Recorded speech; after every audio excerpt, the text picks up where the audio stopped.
तैयारी तो कर रहे हैं लेकिन मार्क्स 30, 40, 50 आ रहे हैं और इस मार्क्स पे सिलेक्शन 100% नहीं होगा। तो अपने स्कोर को इनहैंस कैसे करें, सबसे पहला सवाल। और दूसरा, किस लेवल तक एनहांस करें, कहां तक हमें गवर्नमेंट सीट मिल जाएगी। आज अगर हम बात करें जेके बोपी को लेके तो बहुत सारे बच्चे ऐसे हैं जो पार्टिसिपेट करने जा रहे हैं। अगर मैं थोड़ा सा आपको आइडिया दूं तो 2025 के अंदर करीब 28,000 बच्चों ने फॉर्म भरे थे और सीटें आप लोगों के सामने हैं। अब उसमें से मेनली जो एक एवरेज बच्चा है वो अगर आज से तैयारी शुरू करता है तो आने वाले 4 महीनों में, क्योंकि अप्रैल में हमारे पास एग्जाम है, मोटे मोटे तौर पे आपके उसमें दिसंबर, जनवरी, फरवरी और मार्च, ये 4 महीने बचे हैं। इन 4 महीनों को मिला के हमें 5वें महीने में रिस्पॉन्स अच्छा देना पड़ेगा। कैसे? 30 में से मिनिमम अगर मैं बात करूं 120 जहां पे गवर्नमेंट सीट हमें मिल जाएगी, एक अच्छी रैंक हमारी आ जाएगी, वो कैसे स्कोर करें ये मैं आपके साथ आज शेयर करूंगा। सबसे पहली चीज जेके बोपी को लेके कि 4 महीने में डेली रूटीन क्या होना चाहिए, डेली सिलेबस क्या पढ़ना चाहिए हमें, वो डिटेल से चीजें बताऊंगा। जिस बच्चे ने ये फॉलो कर लिया 101% गारंटी है कि उसका सिलेक्शन हो सकता है, 101%। अब सबसे पहली चीज सिलेबस को लेके बात करें। अब सिलेबस बच्चे, अक्सर मैंने ये चीज देखता हूं कि बच्चों का अलग अलग टाइम फ्रेम होता है कि वो सिलेबस को अलग अलग टाइम फ्रेम में कंप्लीट करते हैं। कुछ दिसंबर में, कुछ जनवरी में, कुछ फरवरी में, कुछ मार्च में, और कुछ एग्जाम से एक दिन पहले। अब मेनली अगर आप एक बेहतर रिजल्ट चाहते हैं, बेहतर परफॉर्मेंस चाहते हैं तो ध्यान रखना सबसे बेस्ट चीज क्या है कि आप अपने सिलेबस को फरवरी तक कंप्लीट कर लें। भैया इट इज पॉसिबल कि फरवरी तक कंप्लीट हो जाएगा? हाँ, इट इज पॉसिबल। अब वो कैसे पॉसिबल है, अगर आप वहां जाना चाहते हो कि ये चीज कैसे पॉसिबल हो पाएगी तो डेफिनेटली मैं आपको बता देता हूं। आपके लिए स्पेशली एक बैच बनाया गया है जहां पूरी की पूरी जो एकेडमी की टीम वेल डेडिकेशन के साथ में आपको पढ़ा रही है, और न सिर्फ पढ़ा रही है बल्कि आपके सिलेक्शन के लिए भाग रही है। कैसे भाग रही है? क्योंकि हमने आपको प्रॉपरली आपके एग्जाम ओरिएंटेड ये बुक्स आपको प्रोवाइड करवा रहे हैं सिलेक्टेड वे के अंदर सारी चीजें, और इसका कोई एक्स्ट्रा चार्ज नहीं है, ये आपके बैच के साथ ही इंक्लूडेड है। अगर आप सिर्फ इन किताबों को पढ़ लेते हो आपके एग्जाम में एक भी क्वेश्चन बाहर से नहीं आएगा। मैं आपको बता रहा हूं 2025 का एग्जाम किस किस ने दिया था, कमेंट सेक्शन में बता देना। और आपको खुद को पता है 2025 का पेपर जेके बोपी का एक अच्छे लेवल का पेपर था, एम्स बीएससी नर्सिंग के पेपर से भी अच्छे लेवल का पेपर था आपका। तो अगर हम उस लेवल पे जाना चाहते हैं तो हमें प्रिपरेशन थोड़ी सी अच्छी करनी पड़ेगी, और ये सारी चीजें हैं। अगर आप अपने सिलेबस को मार्च के मिड या एंड तक कंप्लीट करते हैं तो ये ठीक है, चलो ओके ओके है, कह सकते हैं चलो इन दोनों का सिलेक्शन हो जाएगा। ये तो सिलेक्शन विद द रैंक लेके आएगा और ये सिलेक्शन लेके आएगा, क्योंकि देखो रैंक आती है जब आप रिवीजन के लिए समय निकाल लेते हो। अब मैक्सिमम के नहीं भैया, मैं तो फिर भी डेडलाइन अगर बात करूं तो 15 मार्च आपके पास में है एक अच्छे बच्चे के लिए फाइनल, कि इससे आगे तो आपको सिलेबस नहीं खींचना है, तब तक आपको सिलेबस कंप्लीट कर लेना। अगर आप नहीं कर पा रहे तो मैंने कहा आप जुनून बैच को ज्वाइन करो, मैं आपको करवाऊंगा, मैं आपका सिलेक्शन करवाऊंगा, बस आप उसे फॉलो कर लेना। उस हर बच्चे का सिलेक्शन होगा जो अपने दिलो जान से इस चीज को ढालेगा कि हाँ भाई अब तो करना है मेरे को, अब मैं इस चीज को करूंगा, वो आराम से करेगा। ये तो रही सिलेबस डिस्कशन, सबसे पहला पॉइंट। 4 महीने हमारे पास में, आपने बहुत सारी गलतियां की होगी, मुझे नहीं पता क्या गलतियां की, बट वॉट एवर जो भी आपने मिस्टेक्स की है, ठीक है, अब उन गलतियों को सुधारा जा सकता है इन आने वाले 4 महीनों में। ये आपके पास में अंतिम मौका है। सबसे पहली चीज कि आप कंसिस्टेंसी लेके आओ। अक्सर बच्चे बोलते हैं भैया मैं फोकस नहीं कर पा रहा, मेरा सिलेक्शन नहीं हो पा रहा, मुझसे न्यूमेरिकल नहीं बन रहा, मैं क्या करूं? आप कुछ नहीं, आप कंसिस्टेंसी रखो। जब कोई वेब सीरीज पसंद आती है तो आपको एक जुनून सा सवार हो जाता है, जैसे मेरे साथ हुआ था। एक वेब सीरीज है बेटा, मैं आपको बताऊंगा, द वॉकिंग डेड, ठीक है। मतलब वो जॉम्बीज के ऊपर बनी है, उसके करीब 12 सीजन है। और जब मुझे उसका एकदम जुनून हुआ था तो ये हालत हो गई थी मेरी कि मैं 14-14 घंटे उस वेब सीरीज को देखा था। उसके एक एक एपिसोड जो थे वो क्या थे, एक एक घंटे। मतलब मैंने विद इन 14 डेज के अंदर पूरे के पूरे 12 सीजन को खत्म कर दिया था, और कोई काम ही नहीं कर रहा था मैं। ये बात आज से करीब 8-9 साल पहले की है। अब आप सोचो आपके साथ भी ऐसा हुआ होगा किसी मूवी को लेके, किसी वेब सीरीज को लेके, कि हम में बस एक अलग सा जुनून चढ़ता है कि यार आज तो फिनिश करना है, एक क्रेविंग रहती है अलग सी। सिमिलरली आपको क्या करना है, कंसिस्टेंसी लेके आनी है। क्योंकि देखो जब मैं वो 14-14 एपिसोड वाली 12 सीजन की सीरीज को खत्म करता हूं विद इन 10 to 15 डेज के अंदर, तो आप भी कर सकते हैं, क्योंकि हमें उसके लिए वो फोर्स चाहिए होता है। और आपके करियर बेहतर बन सकता है, इससे बड़ा ड्राइविंग फोर्स आपके लिए क्या हो सकता है कि ये 4-6 महीने की मेहनत से आपकी लाइफ की डायरेक्शन पूरी 180 से चेंज हो जाएगी। कंसिस्टेंसी, और जब कंसिस्टेंसी आएगी तो अपने आप से कॉन्फिडेंस आ जाएगा, जब कॉन्फिडेंस आएगा तो अपने आप से रैंक आनी शुरू हो जाएगी। सबसे इंपॉर्टेंट चीज ये है, ये तो अपने आप आएगी, ये पहला स्टेप सबसे जरूरी चीज है। नाउ अगर मैं कट ऑफ को लेके बात करूं कि आपका टारगेट गोल क्या होना चाहिए, भैया टारगेट गोल कितना रखें हम। अगर आप जनरल से है तो 115 से, ओबीसी से नीचे रखो ही मत। ईडब्ल्यूएस में 110 रखो आप, एसटी में 85 एंड एसटी में 80। ये स्कोर कम से कम आपको रखना है फॉर द मिनिमम मार्क्स जो आपको सेलेक्ट करवाएगा। ये मिनिमम मार्क्स है आपके सिलेक्शन के लिए।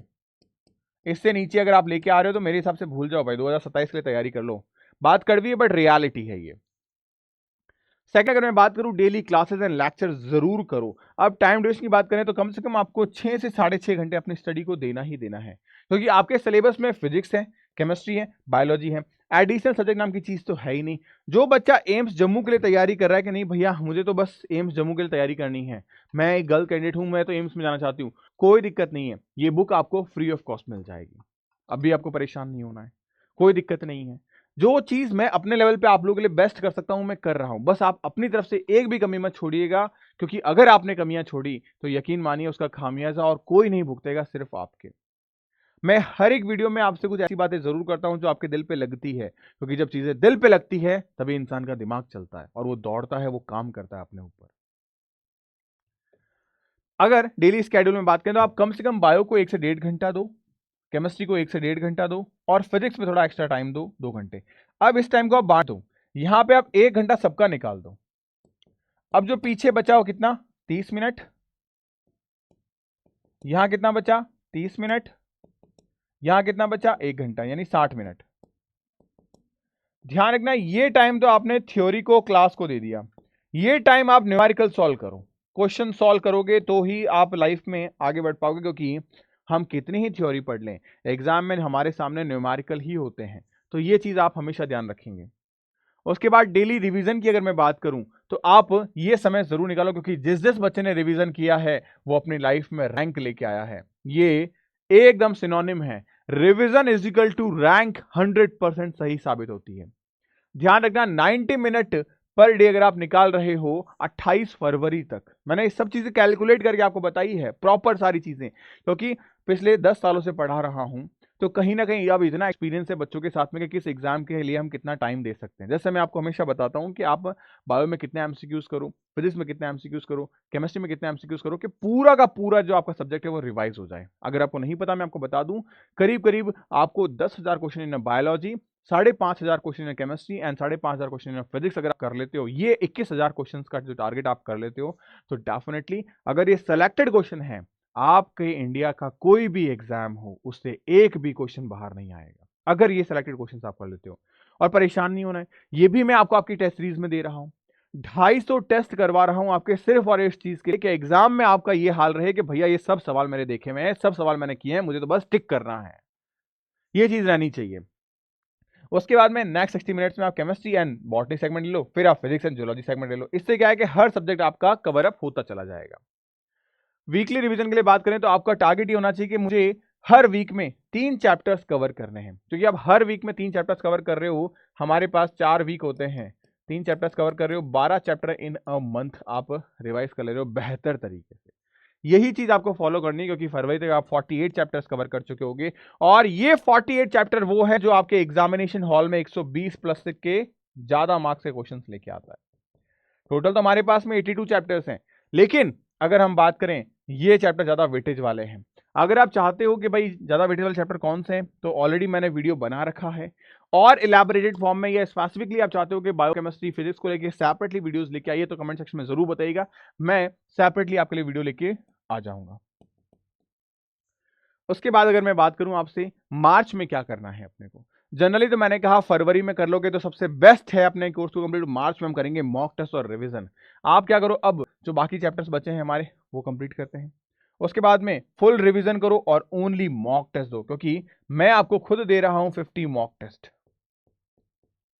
आपके एग्जाम ओरिएंटेड मॉक टेस्ट आपको मिल रहे हैं, और ये मॉक टेस्ट सिर्फ इसीलिए आपको मिल रहे हैं क्योंकि मॉक टेस्ट ही आपका एक्चुअल एग्जाम है। आप अपने रियल एग्जाम से पहले अगर 50 बार उस एग्जाम को फील कर लोगे तो एग्जाम का डर खत्म हो जाएगा, एग्जाम में कैसे आपको चीजें देखनी है, करनी है, आपका दिमाग कैसे चलना शुरू हो जाएगा, अपने आप फेमिलियर हो जाओगे आप उस माहौल के साथ, एटमॉस्फेयर के साथ। रिवीजन का मेथड, सबसे पहले आप क्या करो, टेस्ट दो। ये उल्टी चीज है, ध्यान रखना। अभी जिस बच्चे ने एक बार सिलेबस पढ़ लिया उसको ये टेक्निक आजमानी है। आप पहले टेस्ट दो, टेस्ट दोगे तो आप गलतियां करोगे, और जो गलतियां करोगे उन्हीं गलतियों को फिर नोट्स में डाउन करो, एनसीईआरटी पढ़ो। जैसे ऑर्गेनिक केमिस्ट्री मान लो आईपीएससी में गड़बड़ हो गई, आइसोमरिज्म में गड़बड़ हो गई, जीओसी में गड़बड़ हो गई, ये ऐसे टॉपिक हैं जो पूरी ऑर्गेनिक केमिस्ट्री को बनाते हैं। जिसका ये अच्छा है, इतना सेगमेंट जीओसी फर्स्ट, तो इसका मतलब ऑर्गेनिक केमिस्ट्री का करीब करीब वो 80% हिस्सा कवर कर सकता है, 80%। क्योंकि जीओसी 2 के अंदर तो बस कुछ चीजें याद रखनी है, मैकेनिज्म सारे रीजन कॉज तो आपने क्लियर कर लिए हैं। ये मेन कोर कॉन्सेप्ट्स होते हैं जिनको आप आराम से कवर कर सकते हो, यही चीजें करने की होती हैं। अब अगर बायो और केमिस्ट्री में बात करूं तो आप अपने बायो को स्ट्रॉन्ग करो, केमिस्ट्री को स्ट्रॉन्ग करो, क्योंकि अगर इन दो सब्जेक्ट को आप स्ट्रॉन्ग कर लेते हो, इसका मतलब कि आप ये मान के चलिए कि हमारे पास में 60 नंबर की बायो, 60 नंबर की केमिस्ट्री और 60 नंबर की फिजिक्स होती है। अगर मैंने इन दो को स्ट्रॉन्ग कर लिया तो 120 तो ये हो गए मेरे। 120 नहीं आ रहे भैया, 100 नंबर तो आ रहे हैं ना। अब इस 60 में से अगर हम 20 नंबर भी लेके आ रहे हैं, तब भी भाई साहब हमारा 120 गवर्नमेंट सीट का सपना साकार हो गया। तो ये चीज ध्यान रखना, गारंटेड सिलेक्शन है आपका। अब फिजिक्स में जितना अच्छा लेके आओगे स्कोर, उतनी अच्छी रैंक आएगी, उतना अच्छा कॉलेज मिलेगा। तो फिजिक्स अकेला आपको बचा नहीं सकता, लेकिन ये दो सब्जेक्ट इंपॉर्टेंट है। टेस्ट का एनालिसिस बहुत ज्यादा जरूरी है। मैं एक छोटा सा एग्जांपल देता हूं। आपने टेस्ट दिया, टेस्ट में एक गलती कर दी, 45 नंबर आया आपके, मान लेते हैं, और जो गलती की है आपने उसको चेक नहीं किया, और वही सेम क्वेश्चन में वापस नेक्स्ट टेस्ट दूंगा, तो आप क्या करोगे? सेम गलती करोगे, सेम मार्क्स आएंगे। फिर वो क्वेश्चन रिपीट होगा, फिर आप सेम गलती करो, क्योंकि आप देख ही नहीं रहे हो कि वो गलत है या सही है, बस आपके दिमाग में थॉट बैठ गया कि हाँ इसका आंसर ये है, वो आप मार के आ गए। यही आप करोगे।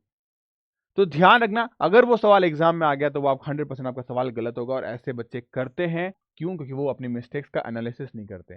तो आप रेगुलर टॉपिक वाइज टेस्ट दो। टॉपिक वाइज टेस्ट के लिए ही मैंने आपको कहा कि 200 टेस्ट आपको यूं मिल रहे हैं और 50 टेस्ट आपको मॉक टेस्ट मिल रहे हैं। तो ये टॉपिक वाइज टेस्ट हैं आपके।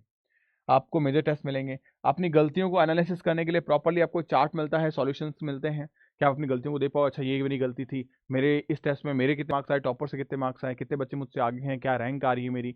हर एक चीज का प्रॉपर आप एनालिसिस कर पाओगे, और जब आप एनालिसिस कर पाओगे तो ही आप एक बेहतर स्कोर कर पाओगे। तब आप एक एवरेज बच्चे से आगे बढ़ के आप एक टॉपर बच्चे की तरफ लिस्टेड हो पाओगे।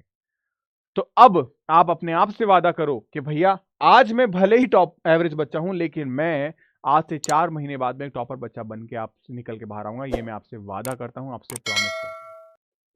कमेंट में आप मुझे प्रॉमिस जरूर करेंगे। मैं उम्मीद करता हूं, क्योंकि जो जो बच्चा प्रॉमिस करेगा, मैं ये मान के चल रहा हूं कि वो बच्चा अपने सपनों के लिए जी जान से लड़ रहा है, खरा उतरेगा।